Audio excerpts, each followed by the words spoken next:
Hi friends, welcome to my channel. Today I would like to discuss philosophers and the school of thought which these philosophers provide. I'll keep it as brief as I can, and uh, let me tell you one thing, that we are treating our philosophers like gods, like as it's like the word from their mouth is the word from the heaven above. It's like Akashwani, Pattar ki lakir. No, all these things are subjective. Whatever their thought processes or whatever their concepts are, very, very subjective. But people actually study like a student, like take a degree in philosophy. What a waste of time, right? Rather, they could have taken some skills which are useful. Like, you literally have to waste your 4 to 5 years of your life studying philosophy and doing some PhD in philosophy. Like, seriously? No, I have nothing against those people, but seriously, it gives me a big question mark that how vague we are. It is living in a virtual reality, reading about these people, which can neither be implemented nor be executed in real life. Any of their concepts, they are so vague. They are so woolly-headed. Now, I like Plato, Socrates, Diogenes. They were a part, or during they were there. These Greek philosophers, we are putting them on pedestal, like literally. Like Plato said, "I think, therefore I exist." Animals are also existing, birds are also existing, and so that the tribals in Amazon basin. Do they think? But they are existing and surviving. So nobody challenges them, and if you challenge them, then you come across like a foolish person, because how can you challenge these philosophers? Because whatever they are saying is perfect. No, these are just quotations by famous people. They had some thought process, and we should understand what is their background, what kind of uh, school of thought they are coming from. Now, in those days, during the Alexander's time, things were different, right? See that Socrates, ultimately he had to drink poison and die. I don't know why, and that also they make it such a heroic death kind of a thing. Diogenes was an absolute crackpot. He used to live like an animal, he used to live with dogs. Literally, he used to masturbate in the public, spit on people's faces. I don't know what, not to prove a point. He was an eccentric, a narcissist, a circus freak. But we are putting him on the pedestal. Diogenes broke all the society norms, and look at him. Yeah, because we need such crackpots, one or two of them in every century. Likewise, let me talk about the current ones. I had this request from my very dear subscriber Ankit Jha, a student, who told me to cover Jiddu Krishnamurti, because his professor had told him to kind of follow Krishnamurti. What do I say? Because if I'm going to talk on this topic, it's a very complex, complicated topic. These people are not just philosophers. As I said, they have an agenda to ingrain in your head, right? Now, I'm going a bit off the topic, and I'll talk about Chanakya. Chanakya also could be said he's a philosopher, but he's a founding father of the MGTOWs. He's a misogynist. He used to hate women. He was an ugly looking man. So all the hatred and frustrations they are projecting in their philosophies. Chanakya Niti constantly have some mind games, Machiavellian kind of a brain. Okay, so politically he is very politically inspired to write such things. Philosopher. There was this English philosopher called Robert Longfellow. When we had this in school as poetry, I used to go to sleep. I'm like, what is this? How boring it is. how tedious it is, how absolutely unnecessary. But then we become intellectuals. Oh, maybe something out of this world, like, we have this halo over our heads. Now, let me speak about Jiddu Krishnamurti.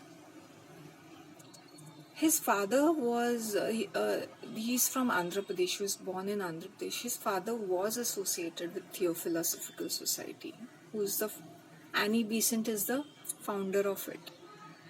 And eventually, over a period of time when Krishnamurti was around 14-15 years old, he was officially adopted by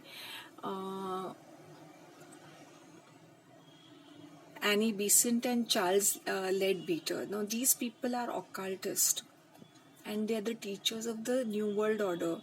They're the teacher of the New Age spirituality. So you can imagine.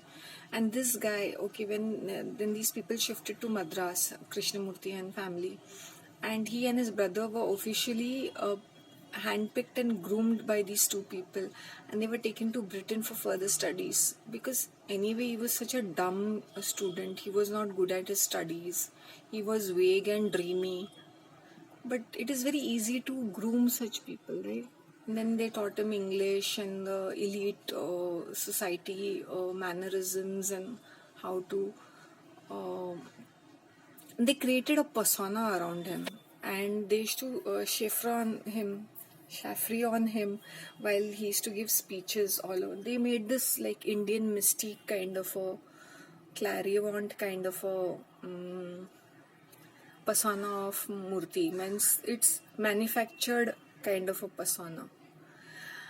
We have to understand these new age spirituality was always there. It's just that they went mainstream in past 150 years, like writing books, giving lectures, picking up people, grooming them. And we have to understand that koi bhi muh utha ke, you cannot just be there with them, you have to be a part of them. Since his father was a part of it, and he was also eventually working in their office as a staff, Theosophical Society of India. So that's how. And then Jiddu Krishnamurti, they started a new cult called the Order of the Star of the East, something of that sort. And you can imagine it's a cult by itself, means a branch of a Theosophical Society. And eventually on the paper they said, oh, he is like kind of broken off. No. If you see his writings, you will see that they are so vague, and they are and the kind of answer. He's a good speaker. Most of these people are charismatic, dynamic, brilliant. They can go and on and on and on talking about such vague things. You should see how Alan Watts speaks, another philosopher. He's another cheater, another fraudster, scamster, alcoholic. Half the time when he was giving his speeches, he was always drunk, sloshed out, but all the women were crazy behind him because he could hold it. He could hold it's a personal magnetism, which Jiddu Krishnamurti didn't have. He was very mechanical. He was very aloof. He was very cold. Right, na? He's just giving.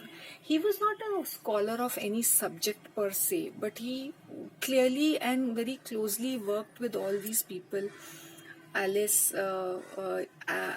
Huxley, one of the biggest renowned names in the occult and New Age spirituality. These people like Aleister Crowley, Alice Bailey, Albert Pike, all these people are a part of the same team. Either they meet openly or in their secret meeting, the secret society. So if your teachers or professors tell you to read a certain book and they push you towards a thought process, you have no choice now, because they are teachers and they are perfect. No, they are as human as possible. Even they have a lot of faults. Just because I have a doctor लगाने से मैं कोई perfect नहीं बनती हूँ या बनता हूँ. बट यहाँ क्या है ना, इंडिया में to make people a fool, एक डॉक्टर लगा दो जैसे बिंद्रा लगाता है. Anything from Delhi, Ghaziabad, Noida, Gurgaon, you should understand, ये डॉक्टर भी लगाएंगे, कुछ भी लगाएंगे, ये होते हैं cheaters, they are fraudsters. So please do not get carried away with their vague vocabulary and their high class thinking. It is end of the day, you will find that it is new age, and it is the coming, and they're preparing everyone for the coming of their Lord Maitreya, worship of Lord Maitreya and Mother Earth Gaia. ऐसा कुछ तो है.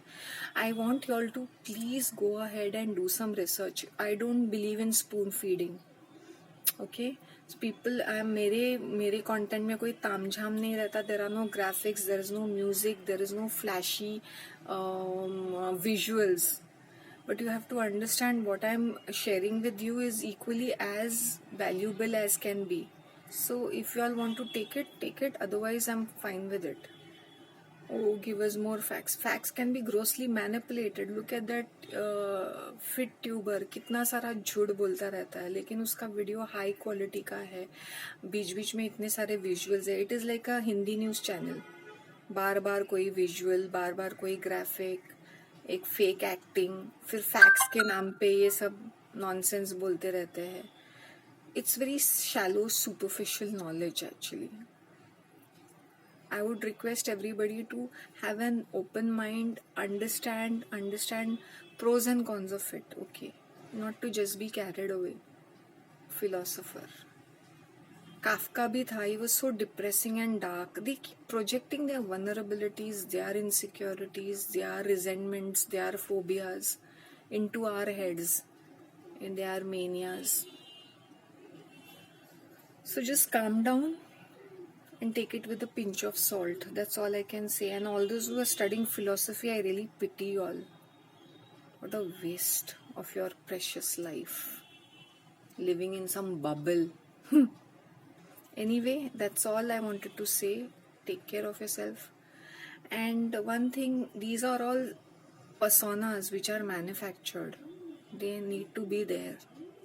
These the so-called philosopher, जैसे वो Chinese में Confucius, लाओ, सिंजू, ऐसा कुछ तो है उनके नाम.